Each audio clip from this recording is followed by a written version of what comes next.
kambing atau sapi dilakukan dengan penyembelihan yang sesuai dengan syariat Islam, maka matinya itu mati dengan cara yang syar'i, dan karena itu dagingnya tidak najis. Kalau matinya kok tidak dengan cara seperti itu, misalnya mati dewek atau mati kita kepruk kepalanya misalnya, tidak dengan cara-cara syariat, maka matinya ini jadi bangkai, dan bangkai hukumnya adalah najis. Ya, najis tidak bisa kita makan. Kalau kita bawa juga akhirnya tangan kita jadi kena najis, dan seterusnya, kecuali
Bismillahirrahmanirrahim. Alhamdulillahirabbil alamin.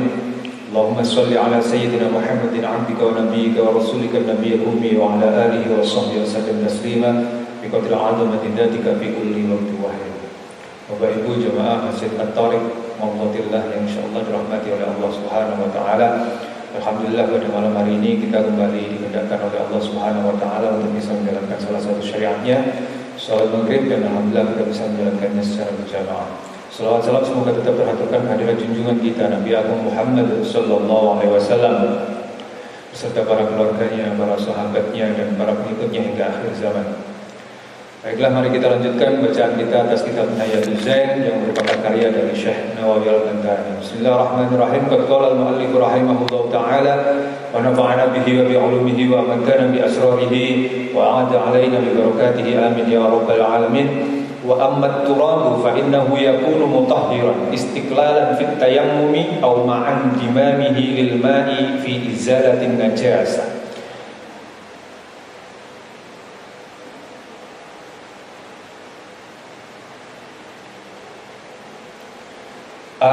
Pada pertemuan sebelumnya kita telah mengetahui bahwa ada beberapa jenis air yang dapat digunakan untuk bersuci, ya.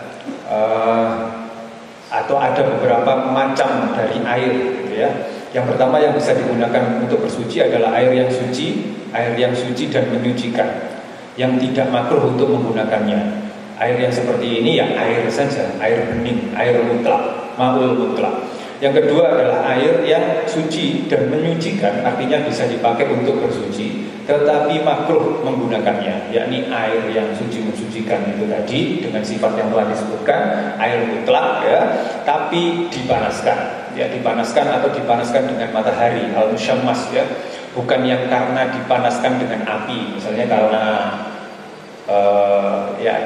diangat dengan api, ya. Kalau dingin biasanya kan kita cari itu, kalau pagi-pagi subuh banyunya dinginnya, kita akhirnya kan panas ke banyu, ya, pakai api. Nah kalau yang kayak itu tidak bermasalah, artinya tidak dimakruhkan, ya, boleh-boleh saja. Yang tidak diperkenankan menurut nasnya dan menurut madzhab Syafi'i adalah musyammas, air yang panas karena sinar matahari. Itu pun dengan beberapa syarat seperti yang kita telah jelaskan sebelumnya, ya, ada beberapa banyak syarat. Yang ketiga adalah air yang aslinya atau awalnya mutlak tapi kemudian berubah, ya, air yang berubah atau air yang sudah digunakan, air yang mustakmal.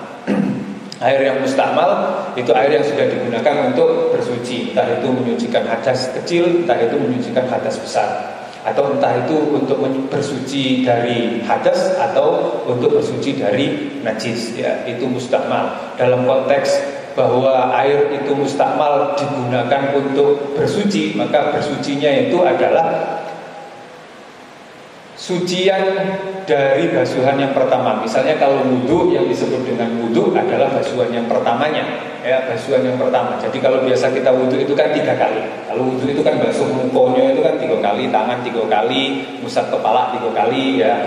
Yang disebut basuhan wajib dalam konteks wudhu, yang disebut wudhu sebenarnya itu adalah basuhan yang pertamanya, basuhan wajibnya.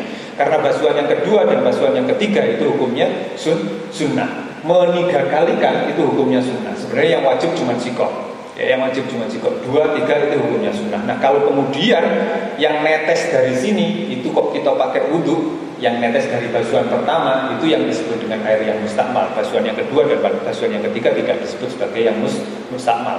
Yang semacam itu adalah air yang berubah, ya, air yang berubah karena sesuatu yang kita sebenarnya sanggup untuk mencegahnya, ya.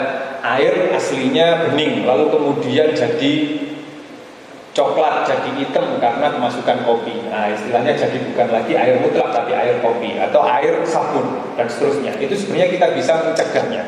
Beda dengan air yang berubah karena sesuatu yang tidak bisa kita cegah, seperti kolam yang kena atau yang ditumbuhi lumut misalnya. Jadi warnanya hijau, ya, warna hijau, tapi warna hijau itu tidak bisa kita cegah. Kita tidak bisa cegah air kolam itu dari tidak dikenai lumut gitu, tidak bisa.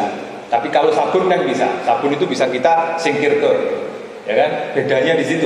Nah, yang bisa kita cegah, perubahan yang bisa kita cegah inilah yang membuat air itu tidak bisa kita pakai untuk bersuci. Air yang seperti ini istilahnya adalah ma'un thahir ghairu mutahhir. Airnya sendiri adalah suci tapi tidak menyucikan, tidak bisa dipakai untuk bersuci, tidak bisa dipakai untuk berwudu, tidak bisa dipakai untuk mandi besar, tidak bisa dipakai untuk menghilangkan najis dan seterusnya. Jadi meskipun sudah dicuci dengan air yang seperti itu, kalau kaki kita ada kotorannya, ada eneknya, tetap tidak bisa disebut sebagai kaki kita itu suci. Karena kan itu tadi, karena airnya air yang tidak bisa dipakai untuk mensucikan, meskipun bersih, ya, meskipun akhirnya bersih karena kita basuh, karena kita siram dengan air itu, ya bersih kaki kita, tapi tak bisa dihukumi suci, ya. Karena kalau tidak bisa dihukumi suci berarti ya kaki pas waktu sholat misalnya, sholat kan salah satu syaratnya harus suci dari hadas, suci dari najis, ya tidak bisa dianggap bahwa kaki kita masih ada najisnya. Air yang keempat adalah air yang terkena najis, air yang mutanajis. Air yang mutanajis ini ya air najis, Airnya pada dirinya sendiri itu dihukumi najis, dan karena najis ya tidak mungkin untuk dipakai untuk bersuci, ya tidak memungkinkan untuk dipakai untuk bersuci. Itu 4 jenis air yang perlu kita ketahui. Ada detail-detailnya, kemarin sudah dibahas atau pada pertemuan sebelumnya kita sudah membahasnya.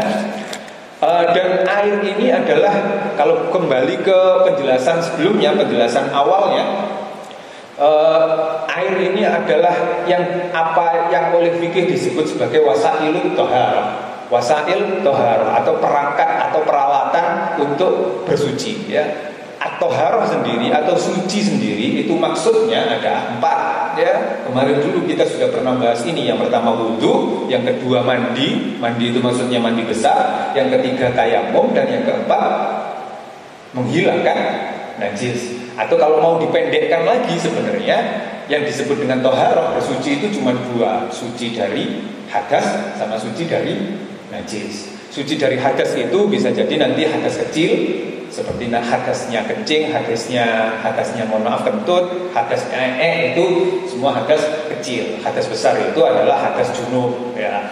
Nah, nanti nanti bersuci yang jenis yang kedua, bersuci dari najis, itu nanti misalnya ya kalau ada najis-najis yang kena di pakaian kita harus menyucikannya. Lalu juga ada lagi najis-najis yang berasal dari bangkai. Nanti kita akan membahasnya. Ya, dari bangkai itu misalnya kulit dari sesuatu yang mati dan jadi bangkai. Ya, sesuatu yang mati, sesuatu yang aslinya itu kalau dilakukan penyembelihan dengan sesuai, misalnya kambing atau sapi dilakukan dengan penyembelihan yang sesuai, ya, sesuai dengan syariat Islam, maka matinya itu mati dengan cara yang syar'i, dan karena itu dagingnya tidak najis. Kalau matinya kok tidak dengan cara seperti itu, misalnya mati dewek atau mati kita keprok kepalanya misalnya, ya, tidak dengan cara-cara syariat, maka matinya ini jadi bangkai, dan bangkai hukumnya adalah najis, ya, najis, tidak bisa kita makan. Kalau kita bawa juga akhirnya tangan kita jadi kena najis, dan seterusnya, kecuali kulitnya, ya, kecuali kulitnya. Hewan-hewan yang makul lah, hewan-hewan yang dagingnya bisa dimakan, itu kalau mati tidak dengan cara syar'i, itu seluruhnya najis kecuali kulitnya. Kulitnya itu nanti bisa kita pergunakan dengan cara-cara tertentu, istilahnya dabir. Istilahnya itu sama, dibersihkan dengan cara-cara tertentu sehingga akhirnya kulit itu masih bisa kita pakai untuk jadi beduk misalnya, dan seterusnya. Itu kulitnya. Nah, wasail dari keempat maksud dari toharoh itu ada 4. Kemarin kita sudah membahasnya. Yang pertama adalah air, yang kedua itu turab, debu, tanah, yang ketiga dabik. Dabik itu alat untuk menyamak tadi. Menyamak itu ya membersihkan kulit hewan tadi. Yang keempat hajarul istinja, ya. Kalau masih ingat nih, hajarul istinja, batu untuk beristinja. Nah, yang barusan saya baca teksnya, wa ammat turabu fa innahu yakunu mutahhiran istiqlalan fit tayammumi aw ma'am dimamihi lil ma'i fi izalatin najasati al mughalladati bi syarti annahu lam yakun ustumila fi fardhin mutlaqan wa lam yahtalit bi ghairihi fit tayammum. Itu menjelaskan tentang wasail dari toharoh yang kedua. Kalau kemarin dulu 2 atau 3 pertemuan sebelumnya kita habis-habisan bahas air, sekarang kita akan bahas tentang turab dan berikutnya dabik juga. Nah, menurut keterangan dari musannif, menurut keterangan dari pengarang kitab ini, turab atau debu itu bisa dipakai untuk selain menghilangkan hadas, dengan menghilangkan hadas untuk tayamum, ya. Tayamum sebagai ganti dari wudhu, nanti ada syariatnya, nanti ada aturannya. Kapan seseorang itu diperkenankan untuk melakukan tayamum, kapan seseorang itu wajib tayamum, boleh tayamum, dan seterusnya, haram tayamum, nanti ada hukum-hukumnya tersendiri. Tapi yang jelas turab atau debu itu dianggap sebagai sesuatu yang bisa dipakai untuk satu, menghilangkan hadas, ya, sebagai ganti dari wudhu, dan yang kedua menghilangkan najis. Ya, menghilangkan najis, terutama najis-najis yang nanti disebut sebagai najis-najis mughalladhah, najis-najis berat.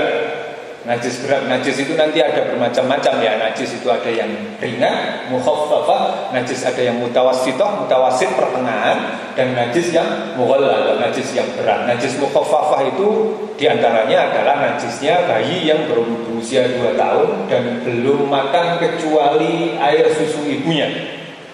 kencingnya itu mukhaffafah status najisnya. Nah, najis yang mukhaffafah seperti ini, cara penyuciannya tidak perlu sampai harus diguyur air gitu, sebenarnya enggak, cukup diperciki air. Ya kalau memang tidak lemak ya akhirnya dibersihkan dulu lah ya. Cuman penyuciannya dengan cara seperti itu. Nah, kalau mutawasito itu najis-najis selain najis mughalladho dulu lah. Mughalladho itu najis yang berat. Kalau yang mukhaffafah itu ringan, mughalladho itu yang berat. Najis yang berat ini adalah najisnya babi.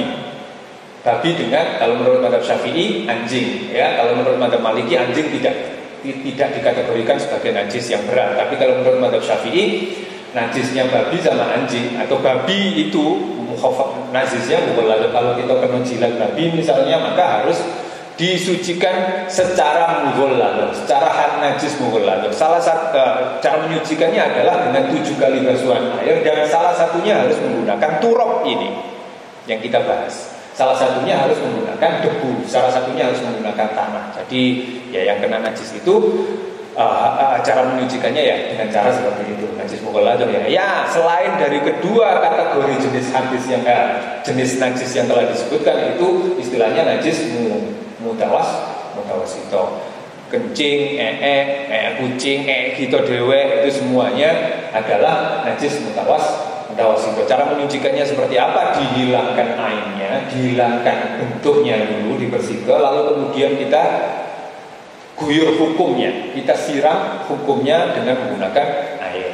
Ya, sekali saja sudah cukup sebenarnya. Tapi kalau seumpama kok kita anggap belum, ya nggak masalah, kita guyur lagi ya.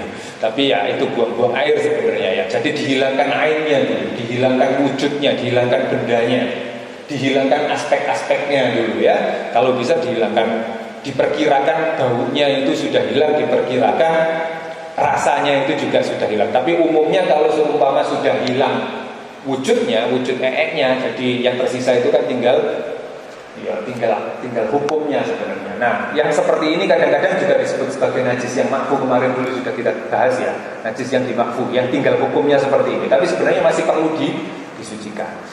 Nah, itu najis mughalladho dalam konteks yang kita bahas. Wasail dari toharoh, alat-alat atau perangkat-perangkat atau peralatan atau sesuatu yang bisa dipakai untuk bersuci, itu salah satunya adalah turab ini tadi, debu ya. Jadi debu ini digunakan untuk bersuci dari hadas atau najis. Najisnya najis, terutama najis yang mughalladho. Ada satu syarat. Annahu lam yakun syarti annahu lam yakun ustu'mila fi fardhin mutlaqan. Syaratnya adalah syarat debu itu bisa dipakai untuk bersuci.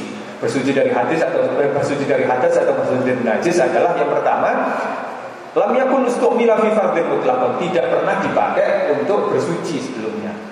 Sebelumnya belum tanah ini. Jadi misalnya kalau kita ada tanah di depan kita, lalu kemudian kita pakai untuk tayamum misalnya, nah debu yang kita sudah pakai itu tidak bisa dipakai lagi untuk tayamum. Kita harus nyari debu yang lain. Kayak gitu ya. Nah, walam yahtalit bi ghairihi fi tayammum, dan tidak bercampur dengan sesuatu yang lain. Murni mutlak debu, murni mutlak tanah. Nanti kita juga akan bahas turabnya itu spesifikasinya seperti apa. Debu yang bisa dipakai untuk bersuci itu spesifikasinya seperti apa. Apakah kemarin dulu pernah saya singgung, ada beberapa orang belakangan itu yang tayamumnya itu cuma nempel ke tangan di tembok. Ya, dia kan bisanya cuma tidur misalnya kan, terus di sampingnya itu ada tembok.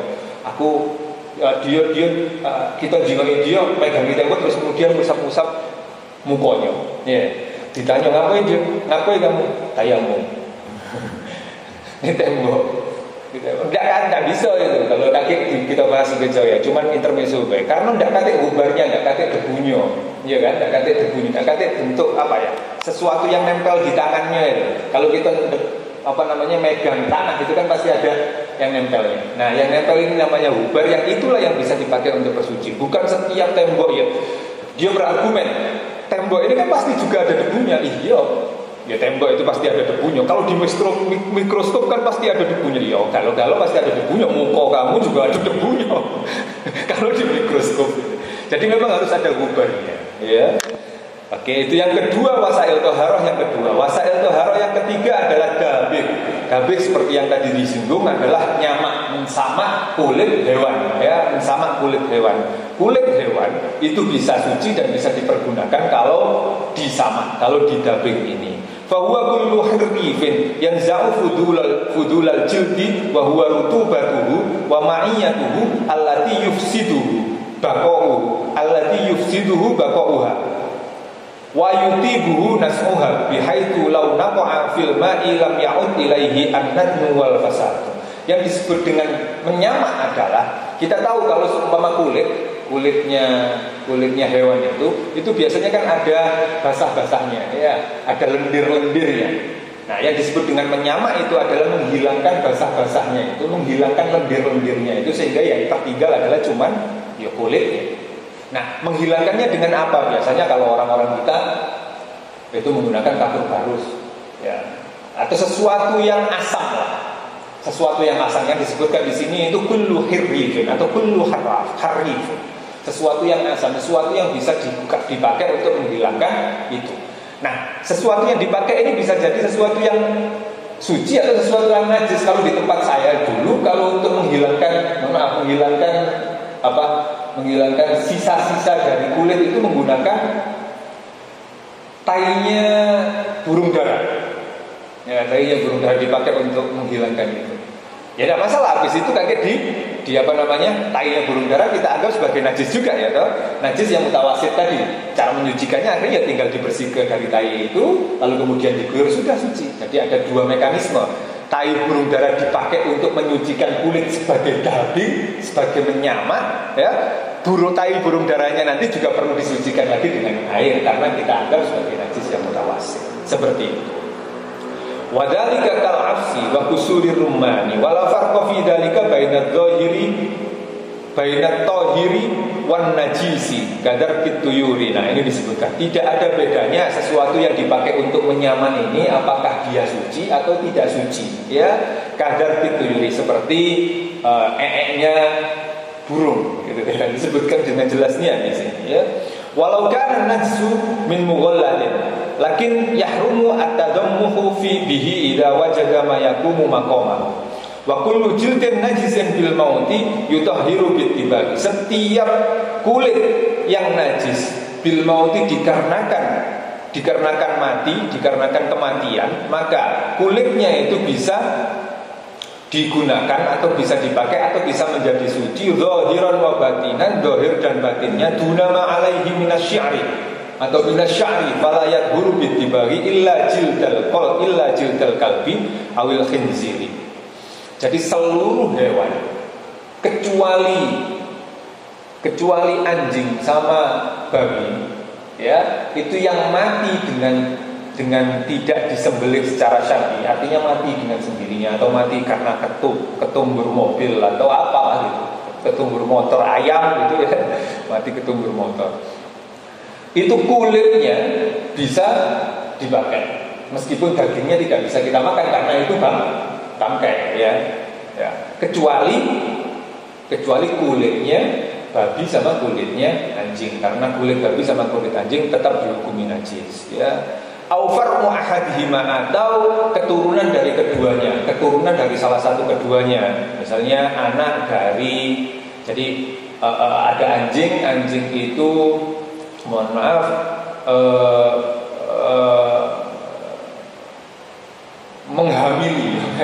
menghamili domba misalnya atau kambing misalnya, terus anaknya wujudnya masih kambing, tapi kita tahu bahwa bapaknya ini anjing.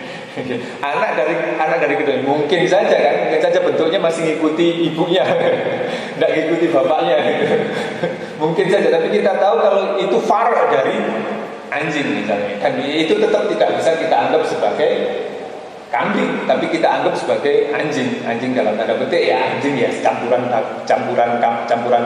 kambing, tapi farun min ahadihima, anak dari salah satunya, dan tetap dihukumi sebagai najis muwalladh.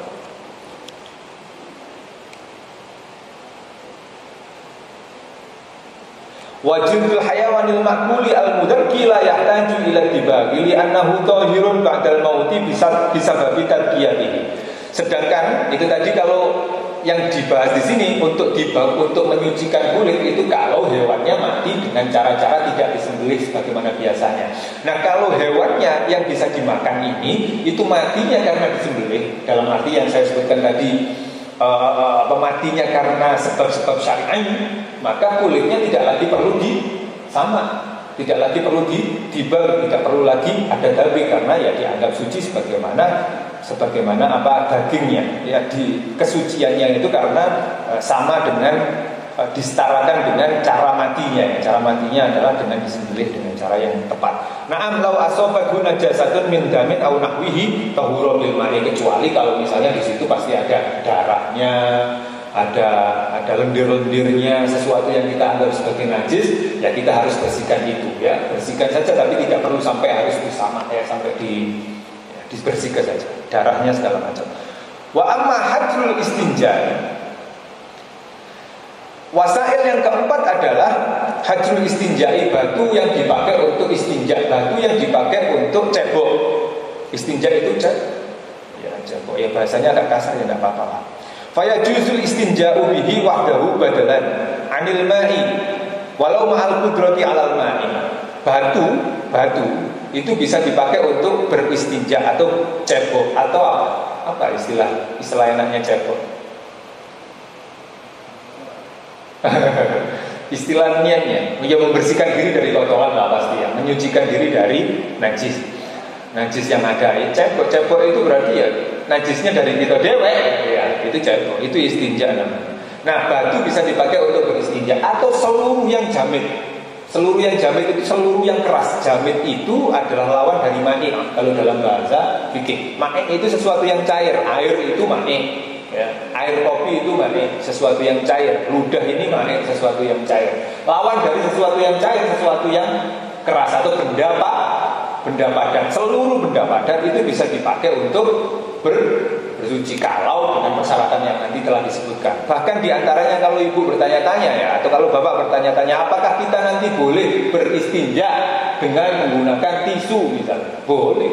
Itu disebutkan dalam beberapa kitab, boleh beristinja dengan menggunakan tisu. Jamit, sesuatu yang jamit. Nah, sesuatu yang jamit ini bisa dipakai untuk bersuci, menggantikan air.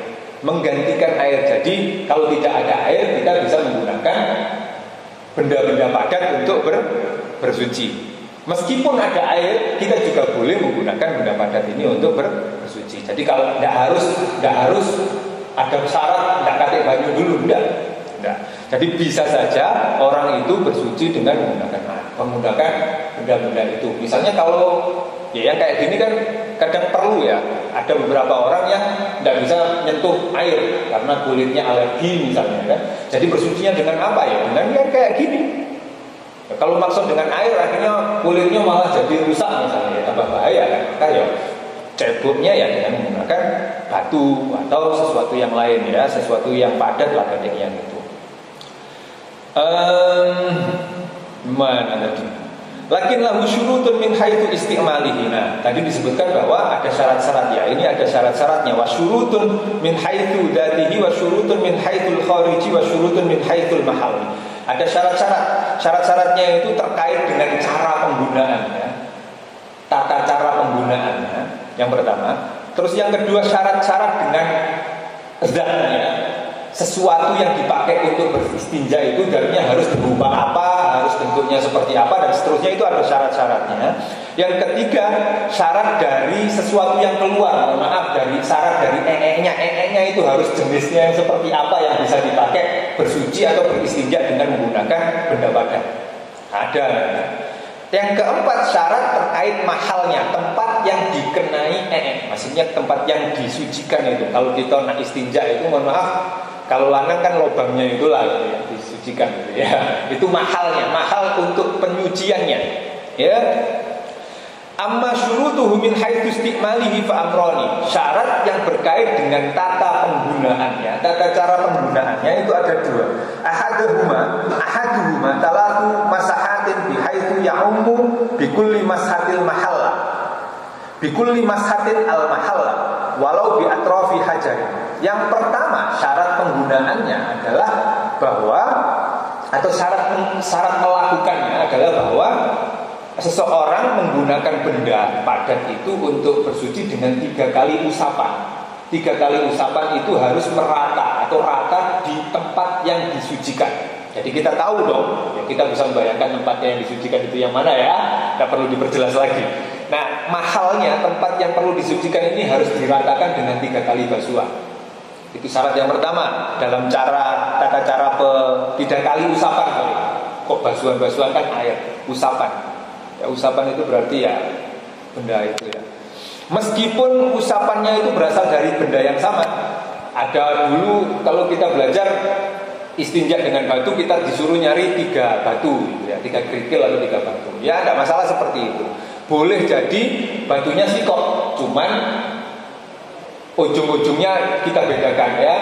Batu semai ini misalnya kita pertama pakai di ujung yang sini, yang kedua pakai di ujung yang sini, yang ketiga di ujung yang sini. Misalnya saya itu ya. Atrofnya beda-beda. Satu benda tapi ujungnya lain-lain ya. Yang kalau sudah dipakai ya bisa gitu ya. 3 usapan. Yang kedua, inqaul mahalli bihaitsu la yabqa illa qadra la yuziluhu illa al-ma'a aw sigharal khazafi. Usapan-usapan itu benar-benar membersihkan. Usapan itu benar-benar membersihkan. Jadi kalau apa namanya, tidak sampai bersih, tidak sampai hilang bendanya yang kita bersihkan dengan usapan itu ya tidak bisa. Sampai bersih dalam arti 3 usapan itu dianggap sudah cukup. Umumnya dianggap sudah cukup. Tapi kalau misalnya kok tidak bersih karena 3 usapan itu, perlu ada tambahan usapan lagi. Jadi perlu kerikil lagi atau perlu batu lagi atau perlu tisu yang lain lagi sampai bersih. Nah, disunnahkan melakukan witir, melakukan ganjil. Kalau misalnya tidak bersih dengan 3 kali usapan, tambah 1 usapan. Tambah 1 usapan sudah bersih nih, sudah bersih. 4 kali berarti kan, 4 kali usapan sudah bersih. Tapi sunnahnya itu witir, sunnahnya 5, jadi tambahi 1 lagi biar dapat kesunahan. Jadi 5 kali usapan. Jadi harus bersih, harus sampai bersih. Wa amma syurutuhu min haitsu dzatihi fahiya ayyakuna jamidan tahiran qali'an ghairu muhtaramin wala muhtallin. Syarat dari zatnya, syarat dari benda yang dipakai untuk bersuci atau beristinja ini adalah jamid. Ya, tadi saya sebutkan jamid itu padat. Ya, padat itu bukan sesuatu yang cair. Ya, cair itu ya kita sudah bisa membayangkan lah perbedaan antara yang padat dengan yang cair itu seperti apa ya. Padat bendanya padat, tahir, suci. Benda padat tapi tidak suci ya enggak bisa. Ada benda padat seperti batu, ternyata kuda. Tidak suci ya. Kan bisa padat. Sapi juga bisa padat. Mengeras ya. Lalu kita pakai untuk bersih, tidak bisa kalau itu masih sapi. Ya, itu harus tahir, harus suci ya. Padat, suci, qali'an. Yang bisa qali'an itu bisa menghilangkan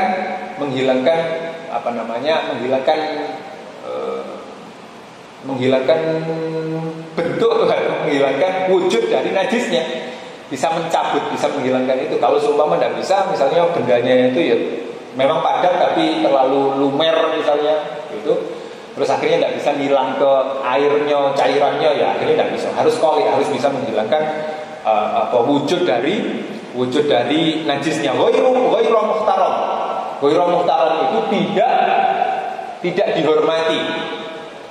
Tidak dimuliakan. Bendanya itu tidak dimuliakan. Ada benda padat yang dimuliakan, misalnya makanan itu benda padat, nasi ya benda padat. Tapi dimuliakan, nggak bisa dipakai untuk bersuci. Sesuatu yang dimuliakan pokoknya. Kalau kita masih merasa itu masih dimuliakan, ya nggak bisa kita pakai untuk bersuci. Di antara yang dimuliakan dalam beberapa kitab yang lain disebutkan itu adalah tangan kita dewan atau tangan orang lain. Tangan kita ini kan benda padat.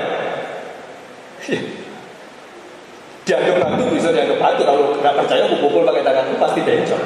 Ya, mirip batu ya. Ada tulangnya. Ya, tulang itu termasuk sesuatu yang muhtaram juga. Tulang itu nggak bisa dipakai untuk bersuci juga. Nggak bagus untuk dipakai untuk bersuci. Karena itu tangannya orang hidup juga nggak bisa. Tangan yang orang mati nggak bisa. Tangan orang hidup apalagi. Aku minjem tanganmu untuk cebok. Kan tambah lucu. Ya. Benda padat juga tangan kita ini sebetulnya, tapi tidak bisa dipakai untuk bersuci karena muhtaram. Ya, muhtaram. Kalau koli bisa hilang ke juga ya. Tapi tidak bisa dipakai untuk bersuci. Wa minal muhtarami mat'umul adamiyyin awil jin. Nah, yang disebut dengan muhtaram diantaranya adalah mat'umul adamiyyin, makanan yang biasa dipakai yang dimakan oleh manusia atau yang biasa dimakan oleh jin. Mat'umul adamiyyin awil jin. Nah, disebutkan jin di sini ya spesifiknya biasanya ya tulang kayak gitu ya. Tulang itu biasanya kan asumsinya kalau menurut keyakinan agama kita itu adalah makanan jin ya. Jadi tidak perlu atau tidak bisa dipakai untuk menghilangkan najis. Nah, itu syarat dari bendanya ya. Jadi aurat al-abyad kalau dalam bahasa fikih atau dalam bahasanya kitab Bughyatul Murtasyidin, kertas yang putih itu bisa dipakai untuk bersuci. Ya, aurat al-abyad itu ya kecuali kalau memang itu muhtaram ya, kertasnya itu bisa dipakai untuk beli rokok, duit kan kertas kita pakai untuk bersuci. Alangkah keren ya bersuci. Tidak bisa, itu muhtaram. Dianggap muhtaram juga ya. Duit 50.000 ya. Ya tisu itulah, tisu itu masih memungkinkan ya, atau kertas-kertas yang lain. Ya. Wa amma syurutuhu min haitsul khariji fa hiya alla yajifa al kharij an-najisah. Syarat yang berikutnya adalah syarat dari aspek sesuatu yang keluar. Sesuatu yang keluar itu mohon maaf ya atau kencingnya ya. Yang pertama syaratnya adalah belum terlanjur kering. Belum kering ya. Jadi tidak kering. Kalau sudah kering sudah nempel di situ saro. Bersihkannya pasti harus dengan banyu. Ya, syaratnya belum kering. Yang kedua, Allah yang takila wa Allah yang katia wa Allah yatro'a alaihi ajnabiyyun. Jadi tidak keluar lagi sesuatu yang lain. Misalnya gini, kita kencing, lalu kemudian kita anggap selesai. Terus kemudian kita cebok dengan menggunakan batu itu, lalu kencing lagi, ada banyunya lagi. Berarti itu kan keluar lagi. Tidak boleh seperti itu. Jadi itu sesuatu yang lain. Jadi harusnya pakai yang lain lagi. Maksudnya batu yang lain lagi. Wa alla yujawiza bil ghaibi safhatahu wala fil bauli hasyafatahu. Jadi tidak melebihi, yang keluar itu tidak melebihi dari tempat keluarnya. Maksudnya tidak sampai kemana-mana. Belum kemana-mana, masih di sekitaran situ lah. Mohon maaf kalau ya masih di sekitaran lubang situ lah. Kalau yang kencing ya masih di sekitaran lubang situ lah juga. Belum kemana-mana, tidak keluar dari hasafahnya kalau bahasa sini. Ya tidak sampai ke kaki misalnya ya. Yang di kaki tidak bisa ya, jadinya harusnya nyucikannya ya harus dengan ya, jadi belum keluar kemana-mana. Kalau masih di sekitaran situ masih bisa. Jadi yang ke kaki itu tidak bisa disucikan dengan menggunakan apa? Batu. Wa amma min haitsul mahalli falahu syartun wahid. Yang terakhir adalah syarat yang terkait dengan tempatnya, tempat yang disucikan. Yang disucikan itu tempatnya kan ya, mohon maaf kalau kencing ya lubangnya kencing itu, atau kalau ya lubangnya itu namanya mahalnya ya. Tadi disebutkan belum kemana-mana, artinya belum sampai ke tempat-tempat yang lain. Kalau yang ke tempat yang lain ya tidak bisa disucikan dengan apa? Dengan batu ya, dengan sesuatu yang jamin. Nah, mahalnya ini syaratnya adalah satu, wa huwa ayyakuna dzalikal mahallu farjan mu'tadan. Ya, syaratnya adalah mahalnya, tempat yang disucikan dengan istinja dengan menggunakan batu ini adalah farji lubang farji, ya lubang depan ya lubang belakang. Jadi bukan batangnya, mohon maaf kalau ya. Lubangnya ini farjan mu'tadan, bukan kakinya. Maka karena itu tadi tidak boleh sampai melampaui tempat yang disucikan itu. Jadi harus di situ. Jadi kalau disebut bahwa istinja dengan batu itu adalah istinja bersuci dari mensucikan diri dari najis, sebenarnya tidak tepat kalau istinja itu disebut mensucikan diri dari najis, tapi mensucikan tempat kita itu dari najis ya. Karena najis-najis yang lain yang keluar dari tempatnya itu tidak bisa disucikan dengan batu, tapi dengan yang lain, dengan air misalnya. Ya, yang bisa disucikan dengan batu adalah farjun mu'tadan, hanya lubangnya itu saja. Ya, seperti itu. Wa haqiqatul istinja'i izalatul khariji minal farji bima'in aw hajar. Karena itu musannif menyebutkan bahwa hakikat dari istinja 2 menit lagi. Karena itu musannif pengarang kitab ini menyebutkan bahwa hakikat dari istinja, hakikat dari cebok. Cebok itu bukan membersihkan diri dari najis, tapi membersihkan tempat-tempat farji itu dari najis. Sebenarnya itu istinja itu ya. Istinja itu hakikatnya adalah menghilangkan sesuatu yang keluar atau sesuatu yang najis dari farji. Dari farji itu maksudnya ya lubang. Ya, lubang-lubang yang keluar najisnya itu bima'in aw hajarin, dengan menggunakan air atau dengan menggunakan batu ya. Dengan menggunakan batu ya syarat-syaratnya seperti yang telah disebutkan. Dengan menggunakan air ya seperti yang biasa kita lakukan. Lebih mudah ya dengan menggunakan air itu mirip dengan mirip dengan menyucikan najis-najis yang lain ya. Najis-najis yang lain kalau dengan air ya airnya dihilangkan dulu baru kemudian disucikan dengan menggunakan air. Wal aslu fi dzalika huwal ma'u wal hajaru rukhsatun wa huwa min khasa'isi hadhil ummah. Asal dari cebok, asal dari istinja itu adalah dengan menggunakan air aslinya.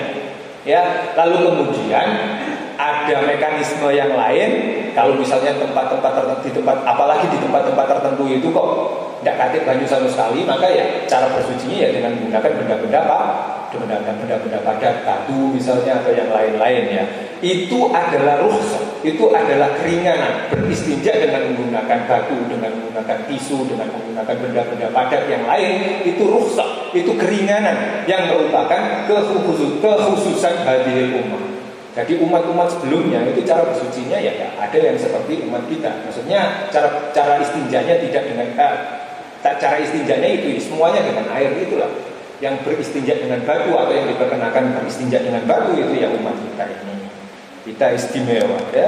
Wa idza aradal mustanji al-iktisara ala ahadihima fal ma'u afdalu wal afdalu al jam'u bainahuma bi taqdimil ahjar. Kalau seumpama seseorang itu kepingin beristinja dengan batu saja boleh meskipun banyak banyu ya, atau beristinja dengan banyu saja boleh meskipun banyak batu bertebaran di mana-mana, tapi kita tidak pernah beristinja dengan batu ya, jarang ya praktek ini ya. Karena kita ada mindset mungkin ya, istinja dengan batu itu kalau tidak pakai air saja tidak seperti itu. Beristinja dengan batu itu meskipun masih banyak air juga tidak masalah. Yang utama adalah beristinja dengan kedua-duanya. Jadi yo batu atau yo benda padat yo air. Itu yang paling bersih gitu. Dengan syarat atau dengan mekanisme batunya lebih dahulu baru yang kemudian airnya belakangan. Wa idza wal istinja'u ta'tarihi ahkamun arba'atun. Insyaallah kita bahas pada pertemuan berikutnya. Rabbi fanfa'na bi barakatihim wahdinal husna bi hurmatihim wa amitsna fi tawfiqatihim wa mu'afatihim. Bismillahirrahmanirrahim. Allahumma inni astaudi'uka ma 'allamtanihi fardudhu ilayya 'inda hajati ilayhi wa la tumsinihi ya rabbal alamin. Allahumma inni astaudi'uka ma 'allamtanihi fardudhu ilayya 'inda hajati ilayhi wa la tumsinihi ya rabbal alamin. Allahumma inni astaudi'uka ma 'allamtanihi fardudhu ilayya 'inda hajati ilayhi wa la tumsinihi ya rabbal alamin. Wassalamu alaikum warahmatullahi wabarakatuh.